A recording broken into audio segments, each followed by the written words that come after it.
आप तो अहंकार को भगवान मानकर दोष भगवान पर दे रहे हो। काले कर्म ईश्वरे मिथ्या आपने माना भगवान को अपना स्वामी? आपने माना भगवान को सर्व सृष्टि का कर्ता विधाता? अगर ऐसा मान लेते तो दोष हो ही नहीं सकता था, पाप हो ही नहीं सकते। अहंकार की ही महल में काम, क्रोध, लोभ, मोह, मद मत्सर विराजमान रहते हैं और अज्ञान से आरोप भगवान पर कर रहे हो। गलती कर रहे हो।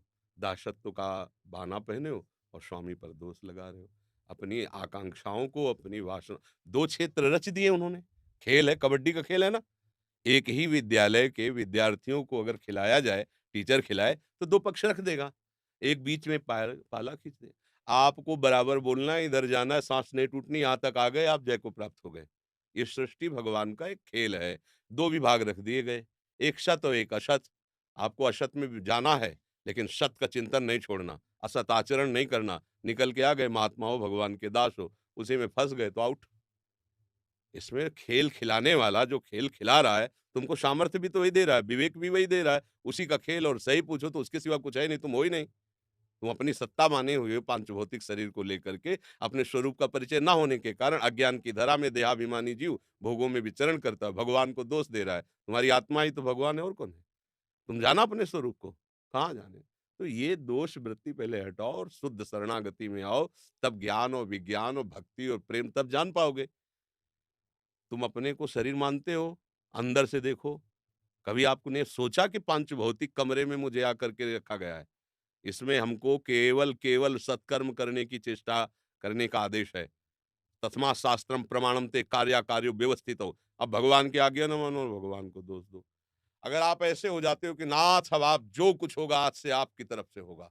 मैं अपने जीवन को आपको समर्पित करता हूँ, आज से संकल्प रहित होता हूँ। अगर पाप हो जाए तो हमें बता देना आके। पाप होता है अशुभ वासनाओं का आकर्षण, भोगों का चिंतन, भोग तृष्णा, भोग चेष्टा, यही तो पाप करा रही है। तो ये कहां से होता है? देहाभिमान से होता है। देहाभिमानी भगवान और गुरु और संत और महात्मा और शास्त्र पर दोष आरोपित करता रहता है, समझ पाता नहीं। अगर समझ जाओ तो अभी महात्मा हो जाओगे, घंटा 2 घंटा थोड़ी लगेगा, 150 वर्ष थोड़ी लगेंगे। 1 मिनट की बात है, केवल चिंतन बदल जाए तुम्हारा, और उसी के लिए तो अभ्यास किया जाता है। अभ्यास योग युक्तेन चेतसा नान्यगामिना। अगर वो बात समझ में आ जाए तो अभी शेर का बच्चा शेर ही होता है। सच्चिदानंद का तू अंश है, तो सच्चिदानंद है, कब भोगों में फंस गया? तेरी गलती है, अहंकारवश देहाभिमानी पुरुष। बिना पुरुष भाव के भोग हो सकता है क्या? तो फिर दोष भगवान को क्यों दे रहे हो? गलती आप पकड़े खड़े हो, कोई छुड़ा दे, ये वृक्ष हमको पकड़े हुए है, तो लोग क्या कहेंगे? मूर्ख कहेंगे। अरे तू ऐसे छोड़, वृक्ष तेरे को थोड़ी पकड़े, तू पकड़े हुए है। ऐसे ही है, बंधे हो कीर मरकट की, नहीं तूने जड़ता पर अपना तदात्म कर लिया। ये जड़ ही तो है शरीर, इस पे तदात्म कर लिया।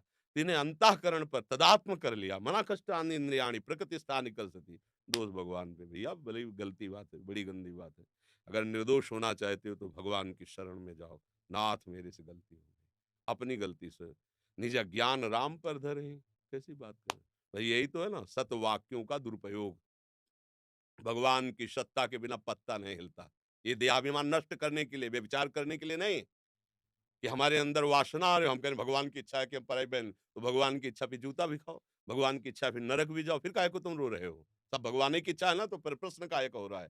फिर पिटो या पूजो, चल रहा है, फिर क्या है? अगर प्रश्न है तो फिर समझो, विवेकहीन होकर के देहाभिमानी बनकर भोगों को भोगोगे तो तुम्हें दुख, क्लेश, अशांति, जन्म, मरण, नर्क ये सब भोगना पड़ेगा। ये भी भगवत स्वरूप है। बहुत सावधान। इसलिए तस्मात् शास्त्रम प्रमाणम ते कार्याकार्यो व्यवस्थित। तो भगवान के आदेश है ना, जिन्होंने रचा है, तुम्हें बुद्धि दी, तुम्हें बल दिया है, भगवान की आज्ञा के अनुसार चलो, गुरु की आज्ञा के अनुसार चलो, भगवत स्वरूप हो जाओगे तुम में, और तुम्हारे आराध्य में अभेद स्थिति हो जाएगी। अभेद स्थिति, सर्वम खलमिदम ब्रह्म, नेह नास्ति किंचन।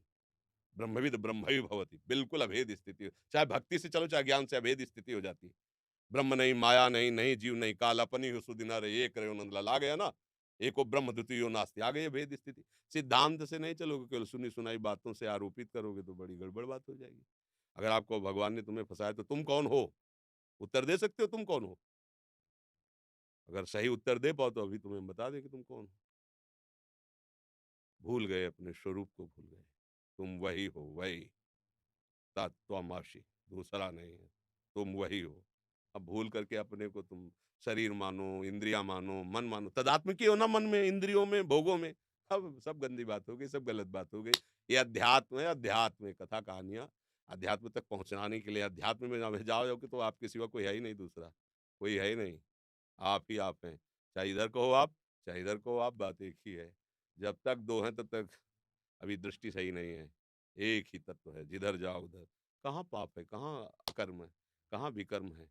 ये अज्ञान की धरा में, बच्चा ज्ञान की धरा में हो। गुरु ने जो नाम दिया खूब डट के जपो, भगवान से रो कि नाथ मेरे ज्ञान का प्रकाश कर दो जिससे मैं समझ में आवे। अभी तक हम आपको गलत मानते रहे, आप कृपा करो मुझे समझ में आ जाए गलती क्या है। बंदर जो है ना, छुहारे के लोभ से ऐसे सांकरे घड़े की तो उसमें हाथ डाला और भरपूर छुहारा पकड़ लिया। अब वो ऐसे घसीटता है, उसको लगता है किसी ने पकड़ लिया, फिर घसीटता है, प्रयास करके देखता है नहीं निकलता है, और वो प्रयास करना बंद कर देता है और वो मार डंडे बोरे में बंद करके ले जाता है। अब बोलो क्या, किसकी किसकी गलती है? ऐसे ही 5 ज्ञानेंद्रियों के साथ विषय भोग को हमने ऐसे पकड़ लिया। अब कह रहे को भगवान छुड़ा दे, गुरु छुड़ा दे, हमें किसी ने पकड़ लिया, माया ने बांध लिया, भगवान ने क्यों माया में बांध, ये सब प्रपंच वो बोलने लगता है। अरे तू देख पहले, 5 शब्द स्पर्श रूप रस गंध ये छुहारे हैं, और 5 इंद्रियों से तूने पकड़ लिया। बंदर की भांत काल तुझे पीट करके नष्ट करके अगले जन्म में डाल देता है। चाल को समझ, तू विषयों को छोड़ और अंतर्मुख हो। ऐसा खजाना आनंद का है कि आप लौट पड़ोगे गुरु चरणों में और भगवान की बलिहारी जाओगे। हे सदगुरु स्वरूप भगवान में भूला हुआ था, आज मैं पा गया, आज मैं जान गया, निहाल हो जाओगे। बात समझ में आ रही है? पहले नाम जप करो जो गुरु ने मंत्र दिया, तिलक लगाए हो तो जरूर वैष्णव होगे, किसी न किसी गुरु के शरणागत होगे। जो गुरु ने नाम दिया खूब डट के जपो। जो नाम मिला है वो सब सच्चिदानंद भगवान का है। गुरु कौन है? सच्चिदानंद भगवान है। बस छोड़ो सारी झंझट, नाम रूप, और डट के चिंतन करो, अभी आ जाओगे लाइन में। अब ये परमार्थ का बहादुरों का मार्ग है, ये फिसड्डियों का मार्ग नहीं है कि छींक दो तो भाग जाए। 100 बार घुटने टेक दिए विकारों के आगे, लेकिन 101 बार हिम्मत करके उसको रौंद के आगे बढ़ेंगे, क्योंकि हम अविनाशी के बच्चा हैं, तो मुझे मार नहीं सकता। गुरुदेव, हमारा मन सन्यासी की ओर भाग रहा है। अगर इसका ऐसे ही दशा होती, कबहू कनारी प्यारी लगे, कबहू मन त्यागी चले बन का, है ना? कभी तो अच्छा लग, आज कह रहे हो गुरुदेव सन्यास की तरफ जा रहे हो, कल कहोगे ब्याह की तरफ जा रहा है, बड़े गड़बड़ है। अरे मन को केवल भगवान के चिंतन में लगाओ, बाहरी वेश परिवर्तन से बात नहीं बनेगी। और जब भगवान के चरणों में मन लग गया, तो चाहे सन्यासी रहकर रहो, चाहे गृहस्थ बन के रहो, कोई फर्क नहीं पड़ता। भोगों में प्रियता नहीं तो गृहस्थ बनकर के भी तुम्हारा क्या बिगड़ जाएगा, और भोगों में प्रियता है तो सन्यासी बनकर तुम्हारा क्या बन जाएगा। बात समझो पहले। सन्यास का मतलब है कि हमारे हृदय में कर्ता और भोक्ता भाव न रह जाए। शरीर का शास्त्र के अनुसार चेष्टा करना, मन का संकल्प रहित हो जाना, और वाणी का मौन हो जाना, ये त्रिदंडी सन्यासी है। वो दंड धारण करे चाहे न धारण करे, प्रगट में सन्यासी ही है। वाणी भगवत चिंतन, भगवत चर्चा, भगवत गुणगान के सिवा मौन। मन केवल भगवत चिंतन, भगवत मनन, संकल्प रहित, शरीर से कोई भी असत चेष्टा नहीं। महात्मा है, चाहे पैजामा पहन ले, चाहे वो पैंट पहन ले, चाहे वो लंगोटी लगा ले। अब इसके बाहरी परिवर्तन से कोई बात। अब जब होता है ऐसी स्थिति की तरफ बढ़ने के लिए, तो संसार कड़वा लगने लगता है, छोड़ के चल देता है इस मार्ग में। पर अगर संसार मीठा लग रहा है, भेष है, तो कोई बात नहीं बनेगी। संसार मीठा नहीं लग रहा है तो नहीं भी भेष है तो भी बात बन जाएगी। भगवान विभीषण जी से कह रहे, तुम सारी के संत प्रिय मोरे, धरऊं देह नहीं आन निहोरे। तुम्हारे समान संत मुझे प्रिय हैं। न दंड लिए हैं, न कोई वेश है। राजमंत्री रहे रावण के, राजमंत्री और भाई भी हैं, और इतना घोर राक्षसी तांडव, और उसके बीच में भगवान का भजन किया। तो भगवान के तुम्हारे जैसे संतों के लिए मैं अवतार धारण करता हूँ। बात समझो। अभी कपड़ा बदल लोगे, फिर मन बदल जाएगा, संसार की तरफ जाने लगे, फिर क्या करोगे?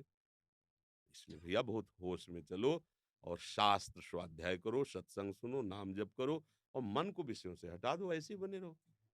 प्रणाम नमस्कार से बच जाओगे, दूसरे के प्रतिग्रह से बच जाओगे। लेबरी करो, मेहनत करो, माता पिता परिवार को खवाओ, स्वयं पाओ, तो आए हुए अतिथि साधु महात्मा की सेवा करो, भगवान का भजन करो। ये बढ़िया जीवन है।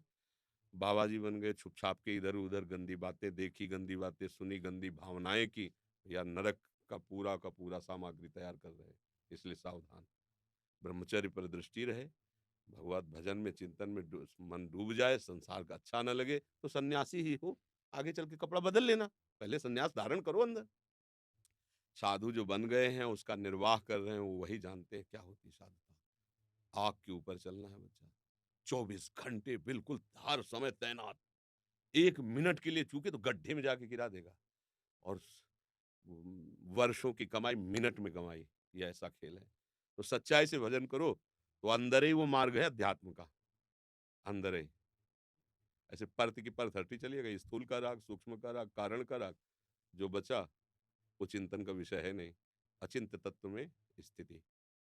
अब उसे चाहे प्रेम से ले लो, चाहे ज्ञान से ले लो, आना वही क्रॉस स्टेशन वही है, वहीं से जाना है। ये सब बातें अलग है कि ये तो ज्ञानी की ज्ञान की बात करते, तो भक्ति अज्ञान का स्वरूप है क्या?